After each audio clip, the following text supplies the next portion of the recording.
No nosso devocional 2024, hoje nós vamos falar sobre falar demais, os sonhos, a dor inconsolável, o santo do pau oco, ser de Deus e a planta carnívora.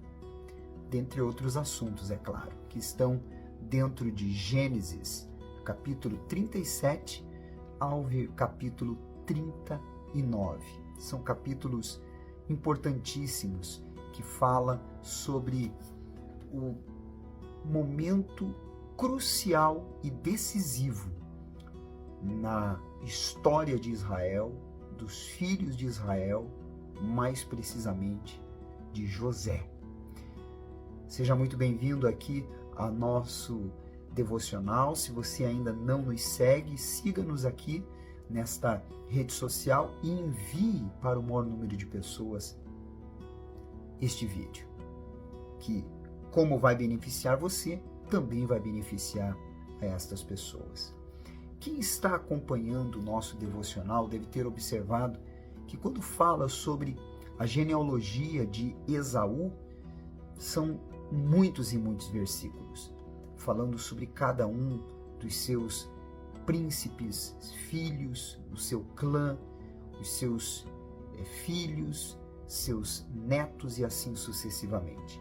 Mas quando vai falar sobre os descendentes de Jacó, fala de José. Por quê? Por que não se refere aos demais? Porque, na verdade, quando fala no capítulo 37, no versículo 2, sobre este assunto, é porque a maior parte da genealogia de Jacó se baseia em José, depende de José. Inclusive, os demais filhos de Israel dependeram da maneira como José ele os tratou depois da injustiça de ter sido vendido pelos seus irmãos. Nós vamos ver isso nos próximos capítulos de Gênesis. No versículo 2 e 3 e também no versículo 18, mostra que tudo, absolutamente tudo, levava José a ser invejado, odiado, perseguido, mas o problema não estava nele. Embora ele, como jovem, falava às vezes demais, falava o que não deveria falar, tinha um comportamento muitas vezes que não deveria ter, de trazer para o pai tudo. Olha, Levi fez isso, olha, Naftali fez isso, olha, Asser fez aquilo. E obviamente que isso criou uma certa indigestão entre eles, entre os irmãos, né? Mas o problema não estava em José. O problema não estava nele porque havia dentro dele uma pureza e uma boa intenção. Quando nós vemos no versículo 3, aquela túnica, ela era dada a quem era o favorito, a quem era provavelmente o herdeiro. Logicamente deveria ser entregue ao primogênito, no caso Rúben, mas foi entregue a José. No versículo 5 ao versículo 10 começam os sonhos de Jacó, aliás, de José. E muitas pessoas elas têm esse questionamento. Deus fala através de sonhos? Entenda uma coisa. Por que você vê muito sobre isso, principalmente no Velho Testamento? Porque naquela ocasião ainda não havia a Bíblia, as Escrituras. Depois de um certo tempo, passou a ter a lei de Moisés e depois teve o Pentateuco e assim sucessivamente a construção de cada um dos livros. Mas não havia hoje o que nós temos em mãos para Deus falar, que é a sua palavra. Então Deus ele tinha que falar de alguma forma com os seus. E por isso ele usava inclusive os sonhos. Então você vai observar muito isso em várias ocasiões. No versículo 28, acontece aquele momento muito marcante em que José ele é vendido pelos seus irmãos. Há uma comparação de José com Jesus, porque da mesma forma como o Senhor Jesus ele foi vendido, ele foi traído, José também foi. E como dependia desse plano de Deus, que ele fosse ao Egito e sofresse o que ele sofreu, para que então houvesse o que ocorreu depois, quando ele se tornou governador do Egito, ele então teve a ascensão, assim com Jesus também, quando foi à cruz e depois teve a sua ascensão, ascendeu aos céus e ressuscitou. Há um grande comparativo entre José e o Senhor Jesus. E no versículo 33 ao versículo 35, nós vemos a dor de Jacó. Imagine a dor desse pai. Agora, eu estava lendo, inclusive conversando com a Viviane sobre isso, embora Deus ele visse a dor de Jacó, Deus não falou para Jacó que o filho dele estava bem, que ele deveria ficar tranquilo. Deus permitiu. Deus não veio e, de alguma maneira, ele interviu ali, causou alguma situação para amenizar aquela dor. Sabe por quê? Porque tudo estava dentro do plano de Deus.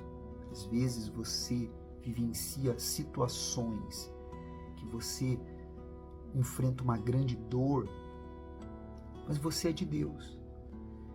E você não entende ali naquele momento, mas tudo está dentro do plano de Deus.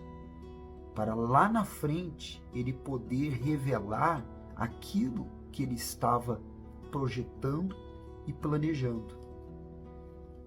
Isso é muito importante você entender. No capítulo 38, no versículo 1, mostra quando Judá se apartou de seu pai e de seus irmãos.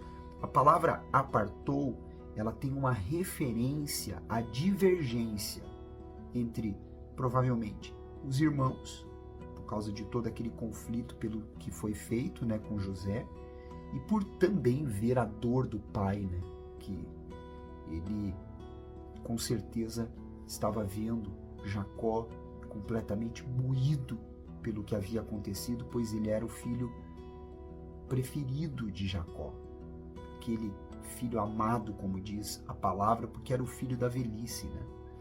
Do versículo 7 ao versículo 10, nós vemos e Onã, que eram muito perversos, e eles morreram, Deus os fez morrer. E eu estava pensando, qual a medida da perversidade? Por que Deus não matou também os irmãos de José pelo que eles fizeram? Sabe por quê? Porque Deus sabe qual é a medida da perversidade de cada pessoa e Ele dá a cada um o seu limite. Isso compete a Deus. Tem pessoas que dizem assim, poxa, por que tem gente que faz tanta coisa ruim e a pessoa não morre, enquanto o outro que é tão bonzinho e já morreu, se foi? Não meça um pelo outro. Isso compete a Deus. Deus sabe se Ele está dando tempo ao tempo, se Ele está dando chance, se Ele está permitindo que aquela pessoa, de alguma maneira, tenha uma oportunidade de redenção. Isso é com Deus. Ele é Deus. O caminho dele, os pensamentos dele são diferentes dos nossos. No versículo 12 ao versículo 15, acontece aquela situação toda de Tamar não ter podido ter filhos de Onã, e aí ficar aguardando que o filho mais novo pudesse crescer e dar filhos a ela. Era um costume a questão da perpetuação.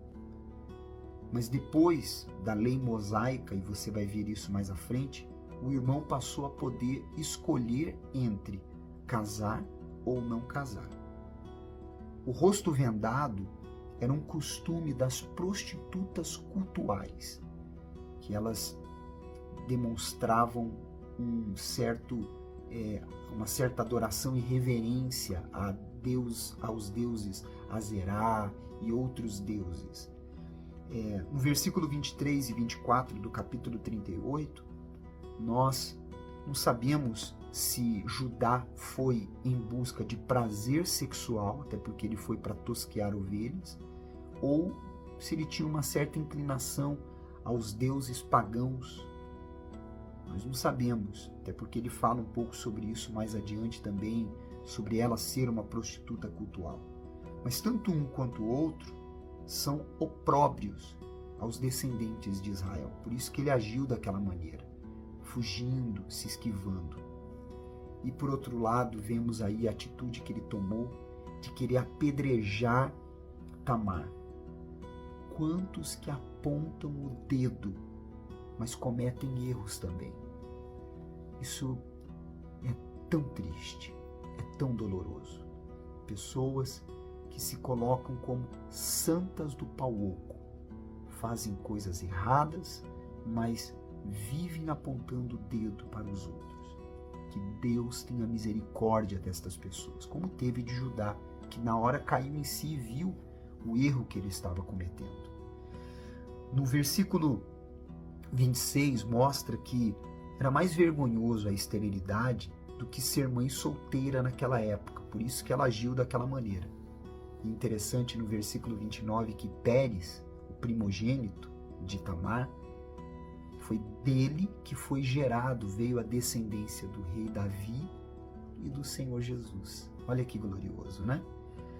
Agora, no capítulo 39, no versículo 2 e também no versículo 21, a palavra de Deus diz algo muito interessante, eu quero ler aqui. O Senhor era com José. É isso que importa. Quando Deus, ele é com uma pessoa, é isso que importa. Embora Deus não livre a pessoa das injustiças e também não livre a pessoa das tentações. Ele livra na tentação, não da tentação. E interessante no versículo 3 ao 6 e também no versículo 22, isso é importante para você que é profissional, você que trabalha, todos que trabalham em uma empresa, onde quer que seja. Onde José estava, o que ele fazia era diante de Deus. Muitas pessoas trabalham em um determinado lugar e vivem reclamando dos seus patrões.